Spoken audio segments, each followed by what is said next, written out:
What is up, you guys? It is your boy, Phoenix Brenton here. In today's video, we're going to be doing our first two team in one video.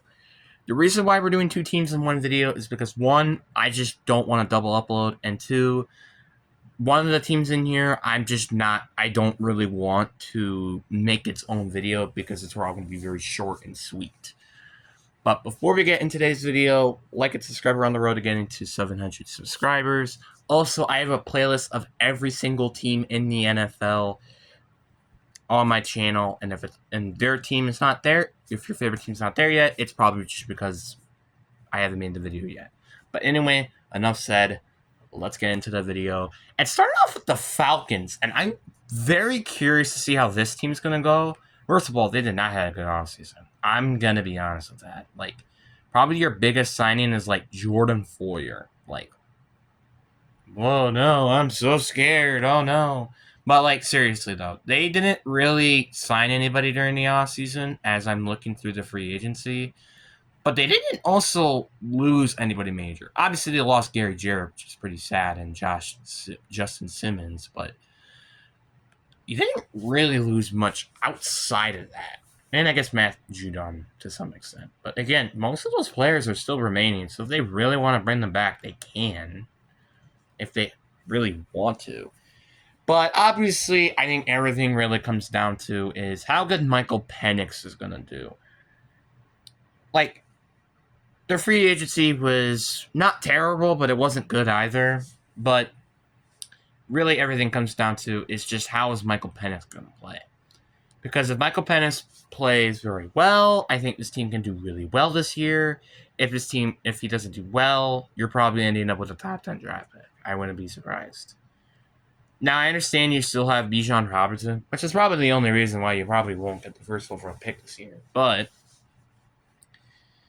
I'm just looking at this roster, and I'm like, this roster is just not that good. Michael Penix, Kirk Cousins, which is so weird to see him as a backup, but that's what he is now.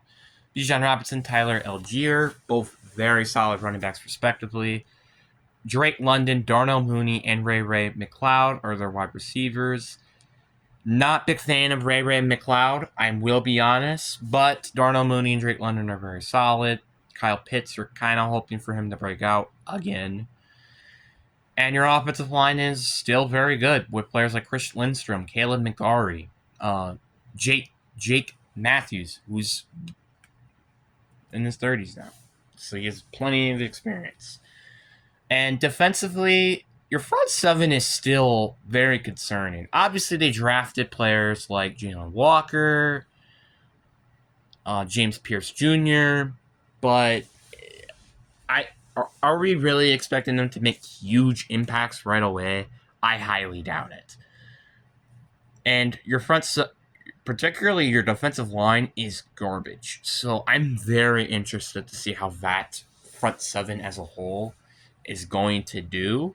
And then we have the secondary, which I really like their secondary. I mean, maybe not their corners outside of AJ Terrell, but their safeties are really solid with Jesse Bates and Jordan Foyer. So I think this team, especially the defense side of things, has a ton of potential. Obviously, I do think you kind of have to hope for your rookies to really pan out this year. But your offense, you're obviously really, really hoping for Darnell Mooney to continue play like he did last year. And same thing with Drake London, and then your running backs to also play well. The reason why I just cannot see this team winning their division this year is simply because of the factor, one, Michael Penix is such an unknown right now at quarterback. Two, I just don't like the receiver core. I like Drake London, but Darnell Mooney is, he's a good receiver, but I don't know if he's quite WR2 material, kind of. And Raymond McLeod is just not a player you want at WR3. And Kyle Pitts, we've been thinking he's going to break out for so many years now, and he hasn't done that yet. So I'm just kind of, I don't know with it. Their offensive line, it's good. They have elements to be a division-winning team in the NFC South, but the problem is I just see way too many holes around this roster to give them a really much a chance. I mean, almost Michael Penix is like Jaden Daniels. I just cannot see this team doing that well this year. So now let's go through worst case scenarios for the Atlanta Falcons. Obviously, I'm assuming this team, it's like just Michael Penix doesn't do well, blah, blah, blah. I do think you will lose to the Bucks at home, and you're going to lose to the Vikings at home or on the road. Same thing with the Panthers on the road. You're going to lose to the Commanders at home. Bills at home, you lose. Niners on the road. Dolphins at home. Patriots on the road. Colts on the road. You do get a win against Carolina, though, at home. I think you can win that game. You lose to the Saints on the road. You lose to the Jets on the road. You lose to Seattle at home. You lose to Tampa Bay on the road. And Arizona on the road. You lose to the Rams at home. And then you win a game against the New Orleans Saints. So that means best case or worst case scenario, you go 2-15, which is basically range for the first overall pick, and honestly could probably be 1-16. Now let's get to the best case scenario. I think you will get then the win against Tampa at home. Then you're going to lose 2 straight, which is the Vikings and the Panthers. I do think no, you're still going to lose at home against the Commanders. Same thing with the Bills. You're going to lose at home. You're going to lose on the road against San Francisco, but you will get the win at home against Miami. I also think you can get the win on the road against New England.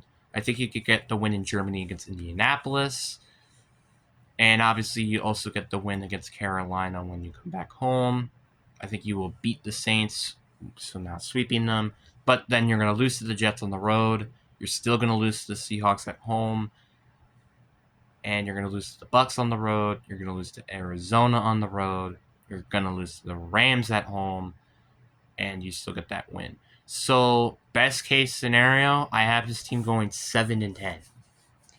Which I wouldn't say is the worst. Is this the worst? I don't know. I don't quite remember if that's the worst. But really, it kind of all comes down to Michael Penix. But I really just... And again, proving with the best case scenario, I just kind of doubt that this team will do well. Maybe 8-9 is their ceiling. I don't know. But that's just kind of what I have to say about this team. It's very, very mid, and they're not really that particularly great. Now we got the Philadelphia Eagles. And talk about pretty much the complete opposite team. Now, I will be honest, they kind of have the same offseason as the Falcons. They didn't bring anybody particularly huge, but they didn't lose. Well, I guess they did lose kind of a couple major players. Bryce Huff, wasn't a big loss because he didn't do that well. Malachi Becton is kind of a huge loss. I will be frank. Josh Sweat was a huge loss. Milton Williams was a huge loss. They did lose actually a lot of decent players, but they didn't really get anything back through all that. I mean, they got A.J. Dillon, but is A.J. Dillon really going to change things? But come on, guys. This team is still a Super Bowl contending team, despite with all the losses.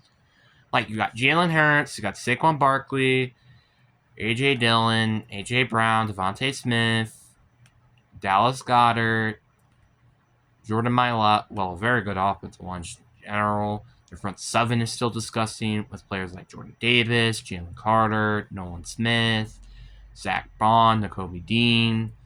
Then their secondary, they have second years now, Cooper Magine and Quinyon Johnson, also Kaylee Ringo.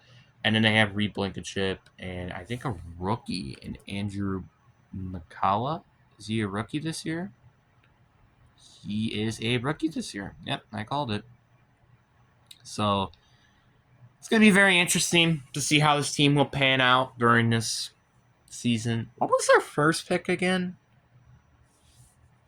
Let me look it up. Eagles first pick. Eagles first pick was, it was Jahan Campbell. That's going to be a really, really good pick, I think. That pick is definitely going to pan out really, really well. I 100% bet you that pick will go out really well. So, talk about have an upgrade at front seven with that. I completely didn't even realize he was even on that team because he wasn't even starting, which is kind of surprising. But I imagine he will have like rotations and blah blah blah. I do think this guy is going to be very solid. But anyways, besides the point. Again, despite with all those losses, I don't really see really a big hole. Maybe edge rusher potentially, but I don't really see any like huge problems that probably will not make them good this year. Okay, so now let's get to worst case scenarios. So they still win week one. They still win week one, the season opener. You lose to the Chiefs, though, at home. I think you will beat LA at home. Then you're going to lose to Tampa on the road. You win at home against the Denver Broncos. You actually lose to the Giants on the road, I think, in your worst case scenario. I think you will beat the Vikings on the road. You obviously beat the Giants at home. You're going to lose to the Packers on the road. You're going to lose to Detroit at home. You're going to lose to Dallas at home or on the road. You're going to win against Chicago at home. You're going to lose to LA on the road. You're going to beat the Las Vegas Raiders at home. You're going to lose then 2 straight, which is the Commanders and Bills on the road. And then you get a win against the Commanders in Week 18. So your worst case scenario, I actually give them an 8-9 record. It probably should be, honestly, 7-10. But now let's go to best case scenario. But obviously, again, I think the worst case scenario, this is, again, it's like the bare minimum. So you also have to mention that, Eagles fans, just letting you guys know that I have time. And plus also 8-9, that's like not the worst. I think it's actually almost the best. I think the best I gave a team's floor is 9-8, which I think I gave that to the Bills, I believe. But now let's get best case scenario. So obviously, like I said, you win at home in the season opener. I think you will beat the Chiefs on the road, honestly, best case scenario. Then you win on the road against Tampa. You win at home against Denver. You win on the road against the Giants. Win on the road against the Vikings. Win at home against the Giants. You win on the road against the Green Bay Packers. Win at home against Detroit. Win on the road against Dallas. Win at home against Chicago. This is a little bit of a tough one, but I think I will pick the Eagles to win on the road against LA. Then you win at home. I think you will lose then these next 2 games, which would be the Commanders and Bills on the road, and then you beat the Washington Commanders. So my best case scenario, I gave you guys 15-2, which is, I think, the best I've gave a team, maybe besides 16-1, which I think I gave that to the Bills, maybe. I could be wrong. But honestly, very, very respectable 15-2, though, in terms of the best case scenario. I could definitely see this happening. Maybe you might lose a couple of other games, but I could definitely see this team with a 15-2 record, potentially. But anyways, guys, I really do hope you guys enjoyed this video. Peace.